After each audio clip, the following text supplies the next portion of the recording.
सबको पता है कि पिछली बार जो परमात्मा ने वीडियो बनवाया था हिसार की साथ संगति में 17 जुलाई 2022 को परमात्मा ने मुक्ति बोध का भी उसमें जिक्र करवाया था। और मुक्ति बोध से हमने रंका बंका की जो कथा थी हमने उसको लिया था।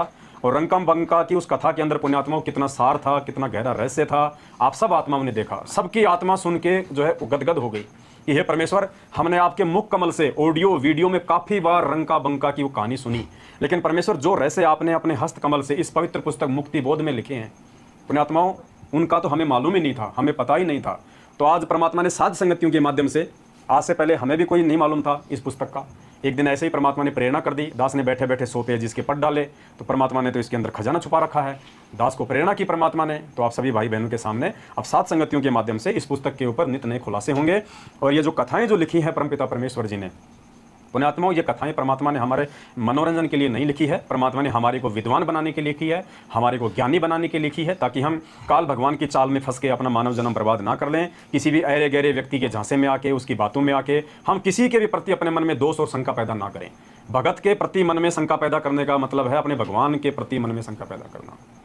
तो विशेष हम ध्यान रखें, जब तक कोई विशेष सबूत या प्रमाण हमारे पास ना हो, हम किसी के ऊपर भी उंगली ना उठाएं। तो आज मुक्ति बोध से जो कथा हम लेंगे परमेश्वर के आशीर्वाद से, तो मुक्ति बोध का पेज नंबर 77 है, 77 पेज नंबर है। और कथा है सुदामा जी की, श्री कृष्ण और सुदामा जी की कथा है। पुण्यात्माओं, बहुत गहरा सार है, हो सकता है कुछ जगह पे आपकी आंखों में आंसू भी आ जाए, क्योंकि ये काल प्रेरित भगवान और इनके भगत, उनकी कथा परमात्मा ने अपने इस पवित्र ग्रंथ में लिखी है, तो जरूर कुछ महत्व रखती होंगी, सार है इसमें। यानी काल प्रेरित भगवान और उनके भक्तों के अंदर भी इतना प्रेम, इतनी सूझबूझ, एक भगत का भगवान के प्रति जो आदर होना चाहिए, जो सम्मान होना चाहिए, वो होना तो चाहिए इस सत भक्ति मार्ग में। लेकिन आप और हम पुण्यात्माओं सुदामा जी से भी वर्तमान में नीचे गिरी हुई स्थिति में है, जबकि सतलोक जाने के लिए हमने सुदामा से भी ऊपर स्थिति में उठना पड़ेगा, सुदामा से भी कई गुना ऊपर अव्वल दर्जे का भगत बनना पड़ेगा। यानी भगत का भगवान के प्रति क्या भाव होता है, तब जाके परमात्मा हम पे दया करेंगे सतलोक जाने की, मोक्ष प्राप्ति की। सतलोक ऐसे कोई उंगलियों पे नहीं रखा कि गुरुजी ऐसे ले जाएंगे सतलोक। कब से फंसे पड़े यहाँ पता है, गिनती नहीं है कितने युग बीत गए, अनंत करोड़ युग बीत गए सृष्टि को रचे हुए, तब से हम लोग इस गधे कुत्ते सुअर बनते आ रहे हैं। बार बार परमात्मा हमें पकड़ भी लेता है, फिर हम अपनी नादानी के चलते परमात्मा से हाथ छुटवा जाते हैं। तो अब की बार बड़ी मुश्किल से ये पिछली पीढ़ी में हमारा दाव लगा है। और ये पिछली पीढ़ी पुण्यात्माओं कितनी अनमोल है, ये पिछली पीढ़ी का समय कितना अनमोल है। इसी पुस्तक में परमात्मा ने गहरा राज छुपा रखा है, गहरा राज। और ये मौका भी यदि हम चूक गए, ये मौका भी यदि हम चूक गए अब की बार सतगुरु रामपाल जी भगवान की शरण में आने के बाद, पुण्यात्मा फिर अनंत युग तक हमारा दाव नहीं लगेगा सतलोक जाने का। पुण्यात्मा, कौन सी आत्मा पार होती है, कौन सी आत्मा इस काललोक से सदा सदा के लिए अपना जन्म मरण का झंझट मिटवाती है। सुदामा जी की कथा को हम बाद में लेंगे, यदि प्रसंग चल ही पड़ा है तो हम पहले पेज नंबर 47 पे आएंगे। पेज नंबर 47 पुण्यात्माओं बहुत ध्यान से पढ़ने की बातें हैं। इस पेज नंबर 47 पे परमात्मा ने लिखा है कलयुग में सतयुग, और जो बातें, जो रहस्य परमात्मा ने अध्यात्म का इस पेज नंबर 47 पे मुक्ति बोध में लिखा है, गुरुजी ने 27 सालों में आज तक कभी अपने सत्संगों में उस बात का जिक्र नहीं किया। तो सोचिए, गुरुजी ने 27 साल से अपने सत्संगों में जिस बात का जिक्र नहीं किया, वो बात परमात्मा ने इस मुक्ति बोध के पेज नंबर 47 पे लिखी है, तो कितनी रहस्यमयी बात होगी और हमने कितनी शिक्षा लेनी है इस बात से। और ये कितना ये गहरा राज है, ये ऐसे पार नहीं होते, हम ना हो पाएंगे। पुण्यात्माओं, हमने पत्थर बन के रहना पड़ेगा भक्ति मार्ग पे, पत्थर बन के। पेज नंबर 47 है, बहुत ध्यान से सुनिए। दास पहले दिखा देता है, कहीं कोई भाई समझे कि भाई वो अवाई बक रहे हैं, झूठ बोल रहे हैं। जैसे हमारे पूज्य गुरुदेव जी के विषय में लोग कह देते हैं ना कि भाई इन्होंने कहीं अपनी ये घर की तो नहीं बना रखी है गीता कुरान पुराण। तो पहले ध्यान से देख लीजिए, पेज नंबर 47 है, नीचे लिखा हुआ है, दास ने अंडरलाइन कर रखा है, कलयुग में सतयुग। और देखिए इसमें क्या लिखा है, 2 लाख 1,30,000 95,500 500। तो ये क्या है, ये देखिए क्या है। क्योंकि परमात्मा कहते हैं साध संगति से भेद जो पाया, ये भेद साध संगति से ही निकलेगा। ये चंद ज्ञान आधार के टुकड़े परमात्मा ने साध संगति के माध्यम से हम भाई बहनों के लिए छोड़ रखे थे, क्योंकि मालिक को पता था कि कुछ बातों पे जब मेरे बच्चे साध संगत में बैठ के डिस्कस करेंगे तो उनको और बेहतर तरीके से समझ में आएगा। क्योंकि आज से पहले तो परमात्मा ने 27 साल से भूमिका बनाई है इतने सत्संग दे के, ताकि हम इन गहरे रहस्यों को हम लोग समझ सकें। अगर परमात्मा पहले ही हमारे को ये बातें बता देते जो इस पुस्तक में लिखी हुई हैं, हम शायद इन बातों को इतना सीरियस भी नहीं लेते, क्योंकि जब हमने अपने गुरुजी के सत्संगों को सीरियस नहीं लिया तो पुस्तक में लिखी बातों को हम कहाँ से सीरियस लेने वाले थे। लेकिन परमात्मा ने जो फाउंडेशन तैयार किया 27 वर्षों से सत्संग कर करके, रातों को जाग जाग के, वो केवल इन चीज़ों को समझने के लिए। तो पुण्यात्मा ध्यान से देखिए क्या लिखा है परमात्मा ने। कलयुग में सतयुग विशेष वर्तमान में सन 1997 से कलयुग की पिछली पीढ़ी चल रही है, यानी कलयुग का दूसरा बीच वाला चरण चल रहा है। इस समय कलयुग 5505 वर्ष बीत चुका है। कुछ वर्षों में परमेश्वर कबीर जी के ज्ञान का डंका सर्व संसार में बजेगा, यानी कबीर जी के ज्ञान का बोलबाला होगा। कबीर जी यानी सतगुरु रामपाल जी भगवान के ज्ञान का बोलबाला होगा, क्योंकि यहाँ गुरु जी अपने आप को छुपाएंगे। परमेश्वर जिस भूमिका में है उस भूमिका के तहत परमात्मा अपने आप को दास की भूमिका में रखेंगे, लेकिन वो दास हैं या वो साहेब हैं, इस चीज़ का निर्णय हम भक्तों ने करना है। खरबों जीव सतलोक जाएंगे, यह भक्ति युग 1000 वर्ष तक तो निर्बाध चलेगा। अब देखना पुण्यात्मा, यहाँ से वो रह से शुरू होता है। पहले तो दास आपको बता देता है सभी भाई बहनों को इस भक्ति का निष्कर्ष जो दास ने समझा है गुरुदेव के आशीर्वाद से। यह कलयुग की पिछली पीढ़ी है, मोक्ष मार्ग का समय है। इस समय यदि जीव पार नहीं हुआ तो कभी नहीं हो पाएगा, यानी इस कलयुग में तो नहीं हो पाएगा। आगे की फिर कोई गारंटी नहीं है, परमात्मा उसको कब किस युग में अपनी शरण में लेंगे, कब क्या करेंगे। 4 युगों से परमात्मा अपनी आत्माओं के लिए भटक रहा है। चारों युगों में परमात्मा ने ज्ञान दे दे के हमारी बैटरी को चार्ज कर करके हमें इस पिछली पीढ़ी तक लेके आना था, मानव जन्म दे के, क्योंकि ये मोक्ष का पीक टाइम है, ये प्राइम टाइम है, गोल्डन चांस है। और इस समय इस गोल्डन चांस में भी वही आत्मा पार हो पाएंगी जो सतगुरु रामपाल जी भगवान के शरीर में रहते रहते जो पार हो जाएंगे। यानी जिन्होंने सतगुरु रामपाल जी भगवान के शरीर में रहते सहते उनसे नाम दीक्षा ले ली और आजीवन मर्यादा में रहेंगे, वही आत्माएं इस पिछली पीढ़ी में पार होंगी। उनके जाने के बाद आप कितनी भक्ति कर लेना, कितने आप जी मंत्र कर लेना, कितने अच्छे भगत बन लेना, आप जी पार नहीं हो पाएंगे। यही सार परमात्मा ने इस पुस्तक में दिया है। और इसका एक छोटा सा प्रमाण जो दास आपको बार बार समझाता है सात संगतियों के माध्यम से, बार बार जो दास आपको बताता है ये बातें,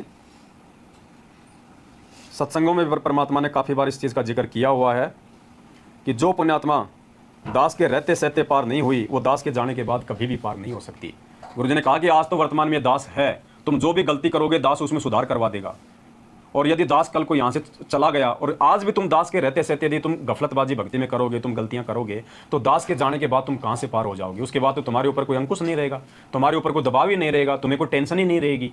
तो गुरुजी कहते हैं यदि तुम आज भी पार नहीं हुए तो दास के जाने के बाद तुम कभी भी पार नहीं हो सकते। बहुत अहम समय है ये पुण्यात्माओं। परमात्मा कहते हैं ना कि भाई नींद को थोड़ा सा कम करो। गुरुजी कहते हैं बेटा आज तो सो लेगा, कल को जब कुत्ता बनेगा 1 सेकंड तेरे को नहीं सोने दिया जाएगा। कभी कौन सी गाड़ी हॉर्न मार रही है, कभी कोई लठ लेके आ रहा है, 1 सेकंड तेरे को नहीं सोने दिया जाएगा।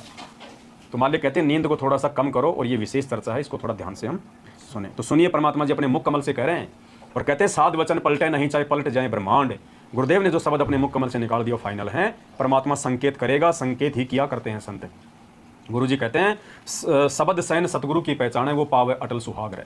सतगुरु सत्संगों में संकेत करेंगे और जो आत्मा संकेतों को समझ जाएगी वही सतगुरु की आत्मा है। और जो संकेतों को नहीं समझेगी, भाई परमात्मा जबरदस्ती उसके गले में ठोक पींद के ये ज्ञान नहीं ठुसेगा। वो आत्मा अभी और जन्म लेने बाकी हैं, क्योंकि जब तक आत्मा तैयार नहीं होगी परमात्मा को पहचानने के लिए, तब तक परमात्मा जबरदस्ती अपनी पहचान नहीं करवाएगा। तो देखिए गुरुदेव कितना गहरा सार, कितना गहरा रहस्य अपने इस 1 मिनट के सत्संग में बता रहे हैं कि जो दास के रहते सहते पार नहीं हुआ वो बाद में नहीं हो पाएगा। मान ले ईब, चलो मान ले ईब अपना सुख भी हो गया, रह भी गए, और कंटिन्यूस 5-6 जन्म आपके मनुष्य के भी हो जाएंगे इस कमाई थे वर्तमान के भक्ति से। और आगे श्रद्धा, क्योंकि अगर घटेगी जब दास यहाँ मौजूद है, अभी गलती करोगे तो आगे कौन से पार हो जाओगे तुम। अब तो हर तरह से मर्यादा आपको समझाता हूँ, ये बताता हूँ ये गलती मत करो, तुम्हें फाउल पॉइंट बताता हूँ कि ये गलत, ये पॉइंट फाउल है, तेरा नाम खंड हो गया। तो अब भी जर रह जाओगे तो फिर आगे कैसे पार होगे तुम। जब ये दास चला जाएगा सतलोक, फिर तुम पर अंकुश नहीं रहेगा, ज्ञान तो रहेगा, लेकिन कुछ ऐसी मर्यादा बन जाएंगी तो पुण्यात्मा बचपन से भक्ति अपने बच्चों को रंग में रंग देंगे, वो आने वाले समय में इतना जल्दी नहीं बिगड़ेंगे। और जो वर्तमान में बिगड़ जाएगा तो आगे गलती वही पड़ी है उस तरह। तो इसलिए इस समय को ज्यादा नहीं बढ़ाना आपने, इस समय को हमने ज़्यादा नहीं बढ़ाना है। परमात्मा स्पष्ट रूप से कह रहे हैं, समझदार को संकेत ही काफ़ी है। तो अब आपके समझ में आएगा पुण्यात्माओं ये कि कैसे हम सतगुरु रामपाल जी भगवान के इस कलयुग की पिछली पीढ़ी में उनके शरीर में रहते सहते उनसे दीक्षा और शिक्षा लेके आजीवन मर्यादा में रह के हम पार हो सकते हैं, सतलोक जा सकते हैं। अन्यथा उसके बाद बिल्कुल भी पार होने का समय नहीं है। केवल भक्ति युग चलेगा। परमात्मा इस कलयुग में सतयुग जैसा माहौल पैदा कर देगा। जन्म लेते रहो, अच्छा समय भोगते रहो, जन्म लेते रहो, अच्छा समय भोगता रहो, पार नहीं हो पाएंगे। अरे जो औरत अपने पति के साथ में पीहर से ससुराल नहीं जा रही है, वो पड़ोसी के साथ में कहाँ से चली जाएगी?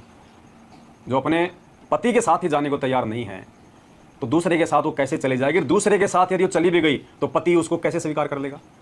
तो पुण्यात्माओं, जब तक गुरुजी हैं, गुरुजी हमें लेने आए हुए हैं, क्योंकि हम उनकी पतिव्रता आत्मा है और ये आत्मा का पति है, ये हमें लेने आया है। और आज भी यदि हम इनके साथ नहीं जाने को तैयार होंगे, इनके रहते सहते, तो बाद में तो कोई उस देश का एड्रेस भी नहीं जानता सतलोक का, कहाँ है वो, कहाँ से होके जाना पड़ेगा।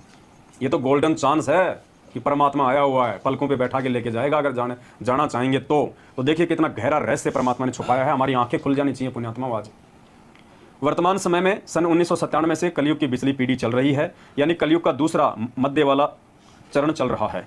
इस समय कलयुग 5505 वर्ष बीत चुका है। कुछ वर्षों में परमेश्वर कबीर जी के ज्ञान का डंका सर्व संसार में बजेगा, यानी कबीर जी के ज्ञान का बोलबाला होगा, खरबों जीव सतलोक जाएंगे।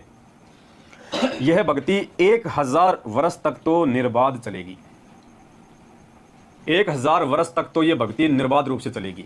कोई नहीं रोकेगा, ना कोई टोकेगा, क्योंकि आने वाले कुछ ही वर्षों में जब परमेश्वर पूरी दुनिया के सामने अपने वास्तविक रूप में जब ये प्रकट होगा, यानी जब दुनिया को पता चलेगा कि संत रामपाल जी भगवान ही कबीर परमात्मा है, यही पूर्ण परमेश्वर हैं, हम तो खाली इन पत्थरों के आगे वैसे ही सिजदा किया करते थे, कि दुनिया भर के सारे नकली संत महंत शंकराचार्य सब के सब फैल हो जाएंगे, सब के सब या तो देश छोड़ के भाग जाएंगे या गुरुजी की शरण में आ जाएंगे। ऐसा समय आगामी जो है समय में आएगा, ऐसी घटनाओं को परमात्मा जन्म देगा, वरना ऐसे दुनिया संत रामपाल जी को परमात्मा नहीं मानने वाली। आज उनके खुद के भगत तो उनको परमात्मा नहीं मान रहे, दुनिया कहाँ से परमात्मा मान लेगी? और गुरुदेव ने एक सत्संग में कहा था कि पुण्यात्माओं, ये जो समाज है ना, ये डंडे से डरता है। तो परमात्मा समाज को डंडा दिखाएगा।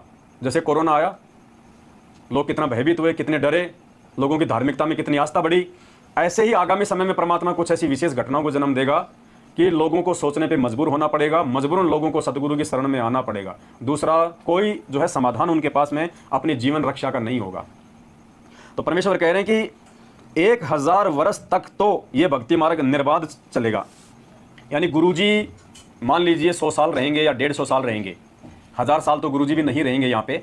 हालांकि वे तो समर्थ हैं, परमेश्वर हैं, वे तो 1 लाख साल रह जाएं, लेकिन परमात्मा कभी भी अपने बनाए गए नियमों को नहीं तोड़ता है। काल भगवान के विधान को परमात्मा भी नहीं तोड़ता है। तो परमात्मा जैसे चारों युगों में आए, हर बार परमात्मा 120 वर्ष तक की केवल भूमिका करते हैं। तो हो सकता है अब की बार भी परमात्मा पिछली पीढ़ी में 120 या 150 साल जैसा भी मालिक चाहे रहेंगे। उनके जाने के बाद 1000 साल वर्ष तक तो ये मार्ग निर्बाध रूप से चलेगा, लेकिन पार वही होंगे जो उनके रहते सहते निकल जाएंगे। तो परमात्मा कहते हैं 1000 वर्ष तक तो यह मार्ग निर्बाध चलेगा। उसके बाद 1000 साल के बाद फिर क्या होगा? ध्यान से सुनना। उसके पश्चात 2 लाख वर्ष तक भक्ति में 50% आस्था व्यक्तियों में रहेगी। यानी 1000 साल तक तो पूरी दुनिया में गुरुजी का ज्ञान होगा, गुरुजी का नाम होगा, घर घर में भगत होंगे। उसके बाद क्या होगा? 2 लाख साल तक ये ज्ञान चलेगा, यही नाम चलेगा गुरुजी का, यही मार्ग चलेगा। सतगुरु रामपाल जी सबके जो है सतगुरु होंगे, सबके भगवान होंगे। यानी 1000 साल के बाद 2 लाख साल तक ये मार्ग और चलेगा, लेकिन उस समय भक्ति करने वालों की संख्या 50% रह जाएगी। कितने? 50%। उसके पश्चात 2 लाख वर्ष तक भक्ति में 50% आस्था व्यक्तियों में रहेगी। भक्ति मंत्र यही रहेंगे। फिर 2 लाख के बाद फिर क्या होगा? फिर 1,30,000 वर्ष तक 30% व्यक्तियों की भक्ति में लगन रहेगी। 2 लाख साल के बाद फिर क्या होगा? यही मंत्र होंगे, यही आरती होगी, यही गुरुजी के सत्संग होंगे। लेकिन फिर 1,30,000 साल तक जब ये मार्ग और चलेगा तो केवल 30% लोग ही गुरुजी की भक्ति करेंगे, टूटी फूटी। भक्ति मंत्र यही रहेंगे। फिर 1,30,000 वर्ष तक 30% व्यक्तियों में भक्ति की लगन रहेगी। यहां तक यानी 5500 प्लस 1000 प्लस 2 लाख प्लस 1,30,000 कुल मिला के 3,36,500 वर्ष तक परमात्मा का ये मार्ग चलेगा। 3,36,500 वर्ष तक कलयुग का दूसरा चरण चलेगा और कलयुग के दूसरे चरण तक परमात्मा की भक्ति भी चलेगी। इसके पश्चात कलयुग का अंतिम चरण चलेगा, 500 वर्षों में भक्ति चाहने वाले व्यक्ति 5% रह जाएंगे। कलयुग का दूसरा जो चरण है उसके खत्म होने से पहले 500 वर्ष तक केवल 5% लोगों की आस्था इस भक्ति में रहेगी, यानी भगत केवल 5% ही रहेंगे पूरी दुनिया में, जो आज भी नहीं है 5%। तो 500 वर्षों में भक्ति चरण चलेगा, इसके पश्चात कलयुग का अंतिम चरण चलेगा, 500 वर्षों में भक्ति चाहने वाले मात्र 5% रह जाएंगे। तीसरे चरण का समय, अब जो तीसरा जो आएगा चरण, क्योंकि 4,32,000 वर्ष का है ये कुल ये कलयुग, तो जिसमें से 3,36,500 वर्ष तो ये बिसला चलेगा, 5500 पहला निकल गया, और आगे कितना बचेगा? 95,500 वर्ष कलयुग का जो समय बचेगा वो कलयुग का तीसरा चरण होगा। तीसरे चरण का समय 95,500 वर्ष रह जाएगा। फिर भक्ति चाहने वाले तो होंगे, परंतु यथार्थ भक्ति विधि समाप्त हो जाएगी, यानी कलयुग के लास्ट चरण में लोगों में थोड़ी बहुत भक्ति की चाह तो रहेगी, लेकिन ये मंत्र खत्म हो जाएंगे, ये आरती समाप्त हो जाएगी, गुरुजी के सत्संग समाप्त हो जाएंगे। वो अंतिम चरण होगा कलयुग का। अब देखना पुण्यात्मा, आगे परमात्मा ने जो चीज हमें समझानी चाहिए है वो सार अब है। अब क्या लिख रहे हैं गुरुजी? जो व्यक्ति 1000 वर्ष वाले समय में तीनों मंत्र लेकर पार नहीं हो पाएंगे, क्या लिख रहे हैं गुरुजी? जो व्यक्ति 1000 वर्ष वाले समय में, यानी अब जो 1000 समय तक जो मार्ग चलेगा निर्बाध रूप से, उसके लिए कह रहे हैं गुरुजी कि जो व्यक्ति 1000 वर्ष वाले समय में तीनों मंत्र लेकर पार नहीं हो पाएंगे, यानी पार तो वही होंगे। गुरुजी क्या कहना चाह रहे हैं? पार तो वही होंगे जो गुरुजी के रहते सहते हो जाएंगे। जैसे आज और आप और हमको मौका है, हमारे बच्चों तक को मौका है, और हमारे पोते पोतियों ने यदि गुरुजी के रहते सहते नाम ले लिया और गुरुजी के जाने के बाद यदि मर्यादा में रहे तो वो भी निकल जाएंगे यहाँ से। कहने का मतलब है सतगुरु रामपाल जी भगवान के शरीर में रहते सहते जिन्होंने उनके आदेश अनुसार या उनसे नाम दीक्षा ले ली, और गुरुजी के जाने के बाद यदि अंतिम समय तक उनसे नाम दीक्षा ले चुकी आत्माएं मर्यादा में रहेंगी तो वो यहाँ से पार हो जाएंगी। तो यहाँ परमात्मा कहते हैं जो व्यक्ति 1000 वर्ष वाले समय में, यानी गुरुजी के सतलोक जाने के बाद 1000 वर्ष तक जो ये मार्ग निर्बाध रूप से चलेगा, उस मार्ग में जिन जिन आत्माओं ने सार नाम तक ले लिया, जो व्यक्ति 1000 वर्ष वाले समय में तीनों मंत्र लेकर पार नहीं हो पाएंगे, देखना फिर उनके साथ में क्या बनेगी, और वो कौन सी आत्मा होंगी वो जो गुरुजी के जाने के बाद पार नहीं हो पाएंगे, और वो भी 1000 वर्ष वाले समय में जिन्होंने कमर तोड़ भक्ति की होगी, वो भी पार नहीं हो पाएंगे। जो व्यक्ति 1000 वर्ष वाले समय में तीनों मंत्र लेकर पार नहीं हो पाएंगे, वे ही फिर आगे क्या होंगे? 2 लाख साल तक 50% वाले में आएंगे, फिर 1,30,000 वर्ष वाले समय में 30% में आएंगे, और फिर 5% वाले, यानी 1000 साल तक अब जो भक्ति जो करेंगे गुरुजी के जाने के बाद वो पार तो हो नहीं पाएंगे। फिर उनको मानव जन्म मिलता रहेगा। आगे चल के जो 2 लाख व्यक्ति 2 लाख वर्ष तक जो भक्ति आगे जो ये चलेगी, जिसमें केवल 50% ही लोग भक्ति करेंगे, फिर उसका जन्म उस 50% में होगा। किनका? जो 1000 साल तक जो भक्ति करेंगे। फिर उनका जन्म और आगे होगा, जब 1,30,000 साल तक ये मार्ग और चलेगा, जिसमें केवल 30% लोगों की आस्था रहेगी, उसमें भी वो लोग जन्म लेते रहेंगे।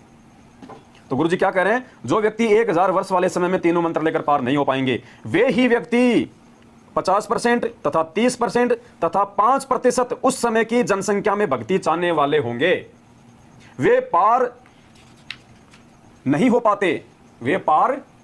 हो पाते, परंतु उनकी भक्ति तीनों मंत्रों की कमाई अत्यधिक हो जाती है। वे संख्या में अरबों होते हैं। वे ही सतयुग, कौन से? वही व्यक्ति जो गुरुजी के जाने के बाद जो भक्ति जो करेंगे ना, फिर क्या होगा उनका? वे ही सतयुग, त्रेतायुग, द्वापर युग में ऋषि, महर्षि, प्रसिद्ध सिद्ध तथा देवताओं की पदवी प्राप्त करते हैं। क्योंकि गुरुजी के रहते सहते जो मर्यादा में रहा वो तो पार हो जाएगा। जो गुरुजी के रहते सहते मर्यादा में नहीं रहे, पार नहीं हुए, वो फिर क्या करेंगे? यहीं पे धक्के खाते रहेंगे, जन्म लेते रहेंगे, और काल उन्हीं में से अच्छी अच्छी आत्माओं को पकड़ लेगा। यानी भक्ति तो संत रामपाल जी की, और फायदा फिर कौन उठाएगा? काल भगवान। फिर उनको सतयुग में उनको दुर्वासा बना देगा, उनको गौतम ऋषि बना देगा, देवताओं का राजा इंद्र बना देगा, उनकी भक्ति से फिर उनको वो बनवाएगा। वे ही सतयुग, त्रेतायुग, द्वापर युग में ऋषि, महर्षि, प्रसिद्ध सिद्ध गोरखनाथ जैसे तथा देवताओं की पदवी प्राप्त करते हैं। उनका भक्ति कर्मों के अनुसार सतयुग में जन्म होता है। वे भक्ति ब्रह्म तक की करते हैं, यानी काल भगवान की, परंतु सिद्धियां गजब की होती हैं, क्योंकि संत रामपाल जी की पहले भक्ति वो कर चुके हैं तीनों मंत्रों की। इसलिए भक्ति की जो सिद्धियां चलेंगी वो गुरुजी वाली, और लेकिन भक्ति करेंगे वो काल भगवान की। तो उनको लगेगा हमें तो ओम नाम के जाप से ही सब कुछ ये सिद्धियां प्राप्त हो रही हैं। वे पूर्व जन्म की भक्ति की शक्ति से होती हैं। कलयुग में वे ही ब्राह्मण ऋषि उन्हीं वेदों को पढ़ते हैं। ब्रह्मा जी भक्ति ओम नाम जाप करते हैं, परंतु कुछ भी चमत्कार नहीं होते, कारण कि वे तीनों युगों में अपने पूर्व जन्म की भक्ति को साप और आशीर्वाद देकर सिद्धियों का प्रदर्शन करके समाप्त करके सामान्य प्राणी रह जाते हैं। जैसे आजकल पंडित है ना, खूब करते हैं लेकिन कोई सिद्धि नहीं है इनके पास में, किसी को कोई फायदा नहीं होता, क्योंकि वो कमाई उनकी खर्च हो चुकी है, परंतु उनमें परमात्मा की भक्ति की चाह विद्यमान रहती है। कलयुग में काल सतर्क हो जाता है, वेद विरुद्ध ज्ञान का प्रचार करवाता है, अन्य देवताओं की भक्ति में आस्था को दृढ़ कर देता है। जैसे 1997 से 2500 वर्ष पूर्व यानी ईसा मसीह से 508 वर्ष पूर्व आदि शंकराचार्य जी का जन्म हुआ था। उन्होंने 20 वर्ष की आयु में अपना मत दृढ़ कर दिया था कि श्री ब्रह्मा जी, श्री विष्णु जी तथा शिव जी, माता दुर्गा तथा गणेश आदि आदि की भक्ति करो। विशेषकर तमगुण भगवान शिव की भक्ति को अधिक दृढ़ किया, क्योंकि वे आदि शंकराचार्य जी शिव लोक से आए थे, शिव जी के गण थे, इसलिए शंकर जी के मार्ग के आचार्य यानी गुरु शंकराचार्य कहलाए। यानी शंकर प्लस आचार्य, शंकर जी के मार्ग के जो आचार्य होते हैं उनको क्या कहते हैं? शंकराचार्य। वर्तमान तक राम, कृष्ण, विष्णु, शिव तथा अन्य देवी देवताओं की भक्ति का रंग चढ़ा है। संसार में अरबों मानव भक्ति चाहने वाले हैं, वे किसी न किसी धर्म या पंथ से जुड़े हैं, परंतु भक्ति शास्त्र विरुद्ध कर रहे हैं। परमेश्वर 1575 सन 1518 तक 120 वर्ष में गुरु पद पर 115 वर्ष तक रहकर 64 लाख भक्तों में भक्ति की प्रेरणा को फिर जागृत किया। उनमें दोबारा से भक्ति बीज बोया, फिर उनकी परीक्षा ली, वे असफल रहे परंतु गुरुद्रोही नहीं हुए। अब उनका जन्म हो रहा है, आप और हमारा जन्म। अब देखना पुण्यात्मा, आप और हम कौन है, फिर समझ में आएगा आपके कि हम गुरुजी के जाने के बाद में क्यों नहीं हो पाएंगे पार। क्या कह रहे हैं गुरुजी, ध्यान से सुनना। 120 वर्ष में गुरु पद पर 115 वर्ष रहकर 64 लाख भक्तों को भक्ति की प्रेरणा को जागृत किया, उनमें पुनः भक्ति बीज बोया, फिर सबकी परीक्षा ली, वे असफल रहे, आप और हम उस समय 650 साल पहले, परंतु गुरुद्रोही नहीं हुए। अब उनका जन्म हो रहा है। अब देखना आगे, सर्वप्रथम वे 64 लाख मेरे संत रामपाल दास से जुड़ेंगे, उसके पश्चात वे जन्मेंगे। अब देखना, सबसे पहले तो कौन से आएंगे? 64 लाख। उसके बाद में कौन से जन्मेंगे? ध्यान देना, सर्वप्रथम वे 64 लाख जो 650 साल पहले थे, वे मेरे संत रामपाल दास से जुड़ेंगे। उसके पश्चात वे जन्म लेंगे जिन्होंने 1000 वर्ष के पश्चात 2 लाख वर्ष तक, 1,30,000 वर्ष तक भक्ति में लगे रहे परंतु पार नहीं हुए। जो 64 लाख हैं, अब देखना वो 64 लाख कौन है? जो 650 साल पहले थे, और आज आप और हम वही 64 लाख हैं। हम कौन हैं? अब देखना पुण्यात्माओं, जो 64 लाख हैं ये वे प्राणी हैं जो 1000 वर्ष वाले समय में रह गए थे। यानी गुरुजी के जाने के बाद पिछले किसी कलयुग में जब हम गुरुजी के रहते सहते पार नहीं हुए, उसके बाद 1000 साल तक जो मार्ग परमात्मा का जो चलता है, उस मार्ग में जो बिछुड़ गए थे वो हैं हम। जो 64 लाख हैं ये वे प्राणी हैं जो 1000 वर्ष वाले समय में रह गए थे। जो 64 लाख हैं ये वे प्राणी हैं जो 1000 वर्ष वाले समय में रह गए थे, परंतु धर्मराज के दरबार में अधिक विलाप किया कि हमने तो सतलोक जाना है। यानी गुरुजी के जाने के बाद में जो रह जाते हैं ना, फिर वो क्या करते हैं? धर्मराज के दरबार में जाते हैं, धर्मराज वहां पे लेखा जोखा लेता है, तो फिर वो रोने लग जाते हैं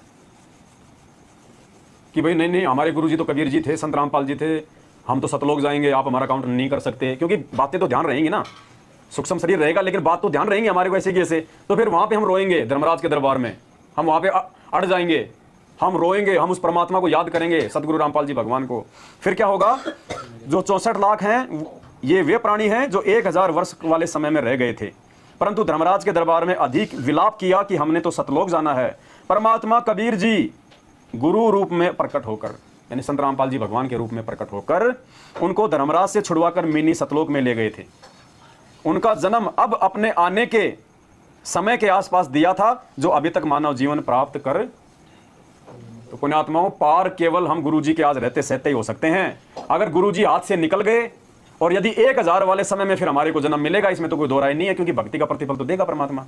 फिर वो 1000 वाले में हमारा जन्म होगा, हम खूब भक्ति करेंगे, सोचेंगे कि पार होंगे, पार होंगे, पार हो नहीं पाएंगे। फिर हम आगे जन्म लेते लेते 2 लाख साल तक और जन्म लेंगे, फिर 1,30,000 साल तक और जन्म लेंगे, फिर काल हमारा जूस सा देगा निकाल, फिर हमारी बैटरी हो जाएगी डिस्चार्ज, फिर हम धर्मराज के दरबार में जाएंगे, वहाँ पे गधे कुत्ते सूर बनने के लिए। फिर वहाँ हमें याद आएंगी ये बातें, फिर हम वहाँ रोएंगे, फिर गुरुजी को आना पड़ेगा हमारी चित्कार सुन के। फिर परमात्मा केवल उन 1000 वर्ष वाली आत्माओं को, बाकी को नहीं, क्योंकि बाकी तो फिर भक्ति में आस्था धीरे धीरे धीरे धीरे फिर तो ये गड़बड़ियाँ शुरू हो जाएंगी, काल के दूत आना शुरू हो जाएंगे, मर्यादा तोड़वाना शुरू कर देंगे। तो भक्ति का जो भाव, जो परवाह 1000 साल तक गुरु जी के जाने के बाद जो चलेगा, वो आगे नहीं चलेगा 2 लाख साल में, ना 1,30,000 साल में चलेगा, ना फिर कलयुग के लास्ट में 500 साल में चलेगा। फिर परमात्मा हमारी चुटिया पकड़ के मिनी सतलोक में बैठा देगा 64 लाख की, और फिर परमात्मा फिर क्या करेगा, 650 साल पहले जैसे आए थे कलयुग के प्रथम चरण में, उस समय आएगा, फिर हम 64 लाख को अपने शरण में लेगा, फिर हम पार नहीं हो पाएंगे। फिर उन 64 लाख को परमात्मा आज देगा जन्म इस वर्तमान समय में, और इस वर्तमान समय में देख लो पुण्यात्मा कौन कौन पार होना चाहता है। अगर आज पार नहीं हुए तो फिर वो 1000 साल, फिर 2 लाख साल, फिर 1,30,000 साल, फिर गधे कुत्ते सुअर, फिर धर्मराज, ये चक्कर यूं बंधा रहेगा। मतलब योग तक घूमते रहो। फिर यो अरहट का कुआ लोई या गड़बंध्या सब कोई, फिर वो हालत हो जाएगी। इसलिए मौका केवल सतलोक जाने का यदि हमारे पास में है तो केवल सतगुरु रामपाल जी भगवान के इस पृथ्वी पे शरीर में रहते सहते हैं, उसके बाद में कोई भाई बहन माता बुजुर्ग अपने सतलोक जाने की उम्मीद ना करे। इसलिए परमात्मा अपने सत्संगों में कहते हैं बार बार, देना भगत जी शब्द, कि यो सौदा फिर नाहि रे संतो, यो सौदा फिर नाहि। पुण्यात्मा इसलिए गुरु जी सत्संगों में रोते हैं, इसलिए गुरु जी सत्संगों में दुखी होते हैं, गुरु जी परेशान होते हैं। और गुरु जी के सत्संग के बीच में जब कोई बीच बीच में उठ उठ के जाया करता था पानी पेशाब के लिए, तो गुरु जी कहते थे नालायकों में तो 24 घंटे में 3 घंटे सत्संग करने बैठा हूँ, इसी समय तुम्हारा पेशाब उतर रहा है। क्योंकि काल नहीं चाहेगा कि कोई भी जीव उस परमात्मा के वचनों को ध्यान से सुन ले। दुखी होकर हमने देखा है आश्रम में, दुखी होकर परमात्मा हमारी उन हरकतों से कहा करता था कि सत्संग में आए कह बात चलावे, और वो अपराधी आत्मा को 3 लोक नहीं ठोर। यहां तक कहा करते थे परमात्मा दुखी होकर कि नालायको ये सत्संग का 3 घंटे का समय मिलता है, इस समय भी तुम लेटरिंग करने में, तुम एक दूसरे की भागादौड़ में, तुम पानी पेशाब में तुम लग जाते हो, बाकी क्या करते हो तुम 18 घंटे। तो काल हमें टिकने नहीं देगा। तो पुण्यात्मा देखो कितना गहरा परमात्मा ने मुक्तिबोध पुस्तक के पेज नंबर 47 पे ये पूरा वर्षों का समीकरण बैठा के समझाया हुआ है। कि आज तक गुरुजी ने कभी हमें किसी सत्संग में बताया? नहीं बताया ना, क्योंकि ये बातें आज परमात्मा ने सात संगतियों के माध्यम से ही बाहर निकलवानी है। तो इतना अनमोल ये योग आज हमारा बैठा हुआ है इस कलयुग की बिजली पीढ़ी में। गुरुजी कहते हैं ये बिल्ली के भाग का तुम्हारा छिक्का टूटा, बिल्ली के भाग का छिक्का। और इस दाव को भी यदि कोई चूक गया, इस सौदे को यदि कोई चूक गया, युगों युगों तक परमात्मा फिर उसको नहीं संभालेगा। परमात्मा फिर उस आत्मा से नाराज हो जाता है। और भी परमेश्वर की आत्माएं, उनको भी परमात्मा ने भक्ति पे आगे लेके जाना होता है। तो ये मौका यदि हम चूक गए, हर प्रकार से परमात्मा ने हमारे को खुली छूट दे रखी है मोक्ष की, हर प्रकार से, और ये मौका अगर चूक गए फिर तो दोबारा ये सौदा हमारे हाथ में नहीं आएगा। इसलिए परमात्मा कहते हैं यो सौदा फिर नाहि रे संतो, यो सौदा फिर नाहि, यो सौदा फिर नाहि रे संतो, यो सौदा फिर नाहि। लोहे जैसा ताव जाते हैं, लोहे जैसा ताव जाते हैं, काया दे सराय रे संतो, यो सौदा फिर नाहि, यो सौदा फिर नाहि रे संतो, यो सौदा फिर नाहि। 3 लोक और भवन चतुर्दश, 3 लोक और भवन चतुर्दश, सब जग सौदे माहि रे संतो, यो सौदा फिर नाहि, यो सौदा फिर नाहि रे संतो, यो सौदा फिर नाहि। दुगने तिगने किए चोगने, दुगने तिगने किए चोगने, किन्हे मूल गंवाई रे संतो, यो सौदा फिर नाहि, यो सौदा फिर नाहि रे संतो, यो सौदा फिर नाहि। यो दम टूटे पिंडा फूटे, यो दम टूटे पिंडा फूटे, लेखा दरगाह माहि रे संतो, यो सौदा फिर नाहि, यो सौदा फिर नाहि रे संतो, यो सौदा फिर नाहि। उस दरगाह में मार पड़ेगी, उस दरगाह में मार पड़ेगी, जम पकड़ेंगे बाहिर संतो, यो सौदा फिर नाहि, यो सौदा फिर नाहि रे संतो, यो सौदा फिर नाहि। अब परमात्मा आगे कह रहे हैं जा दिन की मोहे डर नहीं लागे, लज्जा रे अकनाई। जब धर्मराज पूछेगा कि गधे इंसान, तुझे मानव जन्म इतनी मिन्नत करने के बाद तेरे को इसलिए दिया था कि भगवान धरती पे प्रकट है, उसके समकालीन जाके मर्यादा में रह के अपना मोक्ष करवा ले, और अब तू रो रहा है मेरे दरबार में आके, नीचे गर्दन कर रहा अब तू यहाँ पे कि मैं तो मौका चूक गया, अब मैं क्या करूँ बन गधा। तो परमात्मा कहते हैं कि उस समय तुम्हारे को शर्म आएगी नालायको, उस समय की सोचो। जा दिन की मोहे डर नी लागे, जा दिन की मोहे डर नी लागे, लज्जा रे अकनाहि रे संतो, यो सौदा फिर नाहि, यो सौदा फिर नर नारायण दे पाय कर, नर नारायण दे पाय कर, तू फिर 84 में जाए रे संतो, यो सौदा फिर यो सौदा फिर नाही रे संतो, कुल परिवार तेरा सकल कबीला, कुल परिवार तेरा मसलत एक ठहराई रे संतो, यो सौदा फिर नाही, यो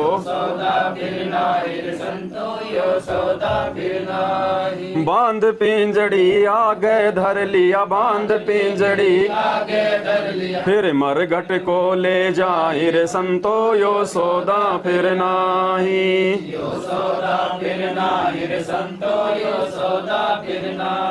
अग्नि लगा दिया जद लंबा, अग्नि लगा फूक दिया उस ठाई रे संतो, यो सौदा फिर नाही, यो सौदा फिर नाही रे संतो, वेद बांध फिर पंडित आए, वेद पीछे गरुड़ पढ़ाई रे संतो, यो सौदा फिर नाही, यो सौदा फिर नाही रे संतो, यो सौदा फिर नाही, फिर पीछे तू पसवा कीजे, फिर पीछे तू पसवा कीजे, गद्दा बैल बनाई रे संतो, यो सौदा फिर नाही, यो सौदा फिर नाही रे संतो, यो सौदा फिर नाही। फिर देखो परमात्मा क्या कह रहे हैं कि आज तुम मुझे भोग लगा रहे हो, साथ साथ में तुम भी उन व्यंजनों का आनंद उठा रहे हो। मन में आया जब फल खा लिए, मन में आया जब दूध पी लिया, मन में आया जब हलवा खा लिया। परमात्मा कहते हैं ये सौदा अगर चूक गए तुम आज, तो फिर क्या होगा हमारे साथ में।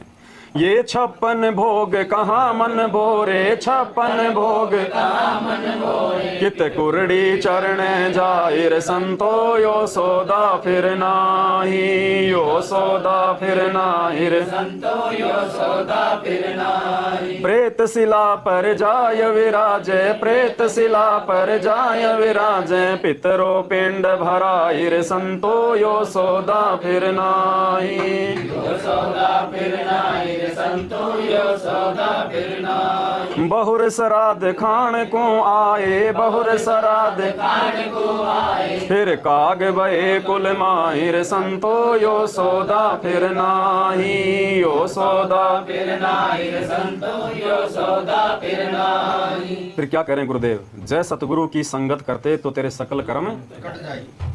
कौन से समय में, इस वर्तमान समय में यदि हम सतगुरु की संगत कर लेते मर्यादा में रह के, और उनके रहते से यदि हम पार हो जाते, तो गुरु जी कहते हैं नालायक तेरे गधा कुत्ता सुअर बनने का, तेरे पिंड भरने का, तेरे मरने के बाद में दुनिया भर की क्रियाक्रम करने का, सारे झंझटों से तू मिट जाता, बाईपास हो जाता। जय सतगुरु की संगत करते, जय सतगुरु की संगत करते, सकल कर्म कट जाहिर संतो, यो सौदा फिर नाही, यो सौदा फिर नाहिर संतो, यो सौदा फिर नाही। और फिर क्या होता, गुरु जी क्या कह रहे हैं, अमरपुरी पर आसन होते, अमरपुरी पर आसन होते, दहाँ धूप ना छाहिर संतो, यो सौदा फिर नाही, यो सौदा फिर नाहिर संतो, यो सौदा फिर नाही। सुरत निरत मन पवन पियाना, सुरत निरत मन पवन पियाना, शब्द शब्द समाहिर संतो, यो सौदा फिर नाही, यो सौदा फिर नाहिर संतो, यो सौदा फिर नाही।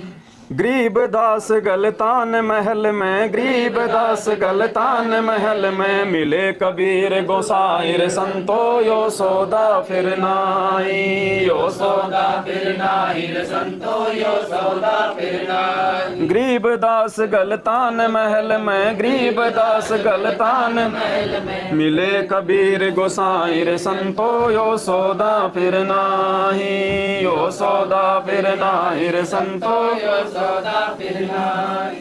तो भाई और बहनों, ये बहुत ही अनमोल समय परमात्मा ने आप और हम आत्माओं पे साथ संगतियों के माध्यम से रजा बख्शी है, और हमारे अंदर जो दृढ़ता, जो विश्वास, जो आत्मविश्वास, जो समर्पण सतगुरुदेव जी के प्रति जो साथ संगतियों के माध्यम से पैदा हो रहा है, पुण्यात्माओं आज से पहले वो नहीं था हमारे अंदर। क्योंकि परमात्मा कहते हैं भक्ति तो उस समय शुरू होगी जब पहले तुम भगवान की पहचान कर लोगे। तो आज से पहले साथ संगति के अभाव में हम भगवान की पहचान ही नहीं कर पा रहे थे, और भगवान की पहचान करवाने के लिए, उन दो फोटोओं में से एक को भगवान सिद्ध करने के लिए परमात्मा ने आप और हमको अपने से दूर किया शारीरिक रूप से, मालिक जेल में जाके बैठ गए काल प्रेरित लोगों की मनवस और घटिया सोच आधार से, क्योंकि परमात्मा काल की चाल से ही अपना खेल खेलता है, वो काल की चाल से ही अपना खेल खेलता है परमात्मा। तो काल प्रेरित लोगों ने अपनी सोच आधार से बरवाला कांड करवाया। परमात्मा ने उस कांड के माध्यम से ही अपने भक्तों की, अपने कच्चे पक्के हीरों की छटनी करनी थी। परमात्मा ने भक्ति को जो है परवान चढ़वाना था, भक्तों को ज्ञान आधारी बनाना था, क्योंकि गुरुदेव के रहते सहते पुण्यात्माओं हम कभी भी ज्ञान को आधार नहीं बना पाते। क्योंकि जो हिम्मत इस भक्ति मार्ग में ज्ञान आधार से हम कर रहे हैं आज, कल को यदि गुरुजी आश्रम में होते आज हम नहीं कर पाते, हम मुंह नहीं खोलते। चाहे कोई कितना ही अच्छा कर रहा है, चाहे कोई कितना ही गलत कर रहा है, चाहे कोई संगत को लूट रहा है, चाहे कोई संगत की मर्यादा तोड़वा रहा है, हम ये सोचते हैं कि गुरुजी हैं, गुरुजी के आदेश से सब कुछ हो रहा होगा। जैसे बरवाला कांड तक हमारी आंखें नहीं खुली थी, बरवाला कांड में भी हम नीच यही सोच रहे थे कि हो सकता है ये गुरुजी के आदेश है कमांडो बनाने के, भक्तों को काले कपड़े पहनाने के, पुलिस वालों के साथ में मरने मारने के। तो बोलिए पुण्यात्माओं, आज हम कैसे समझ पाते ये सारी बातें? आज हमें परमात्मा ने हिम्मत दी है, भले वो परमात्मा शारीरिक रूप से हमसे दूर है, लेकिन शाब्दिक रूप में परमात्मा हमारे पास में उतना ही नज़दीक है। और ये परमेश्वर की ही हिम्मत है और परमेश्वर का ही आशीर्वाद है, जो 7 संगतियों के माध्यम से पिछले 7 वर्षों से हम सभी भाई बहन मिलकर संघर्ष करते आ रहे हैं, काल भगवान के दूतों से, काल भगवान की घटिया चाल और उसके षड्यंत्रों से, अपने आप को भक्ति मार्ग पे परमेश्वर के ज्ञान को आधार बना के आज हम बचते बचाते आ रहे हैं। वरना 90% आत्माओं को काल ने अपने कब्जे में ले लिया है वर्तमान में मर्यादा तोड़वा के, सतलोक आश्रम मैनेजमेंट हरियाणा अर्थात गुरुजी के कलियुगी परिवार वालों के माध्यम से। सब ने सबकी मर्यादा तोड़वा रखी है, किसी को भी भगत नहीं छोड़ रखा, केवल नाम के भगत हैं। और कब कौन मर जाए, कब किसकी मृत्यु हो जाए, कब कौन सा सारनामी की टिकट कट जाए, कोई भरोसा नहीं है संगत में। और ये 7 संगतियों में ही हमें इतना आत्मविश्वास, हमें इतना भरोसा है कि शरीर तो छोड़ो, हमें तो यहाँ तक उम्मीद है कि परमात्मा हमें सह शरीर लेके जाएंगे, जय हो सह शरीर छोड़ सतगुरु रामपाल जी भगवान। क्योंकि परमात्मा ने मीराबाई का जो चाचा था, भुवन राणा का जो महामंत्री था, उसके माध्यम से परमात्मा ने फिर उस सत्संग में बताया था कि परमात्मा जिस आत्मा पे प्रसन्न हो जाता है उसको सह शरीर भी लेके चला जाता है। और जो 9 पेज का जो हिसार जेल से एक लेटर आया था, दास ने जो भेजा था जो ग्रुपों में, उसमें यदि आपने पढ़ा उस लेटर में, तो गुरुजी ने लिख रखा है कि परमात्मा जिस आत्मा पे प्रसन्न हो जाए उसको सह शरीर भी अपने लोक में ले जाता है। और ये उदाहरण परमात्मा पेश करेंगे, ऐसी बात नहीं है लिख दिया तो पुण्यात्मा उदाहरण भी पेश करेगा परमात्मा।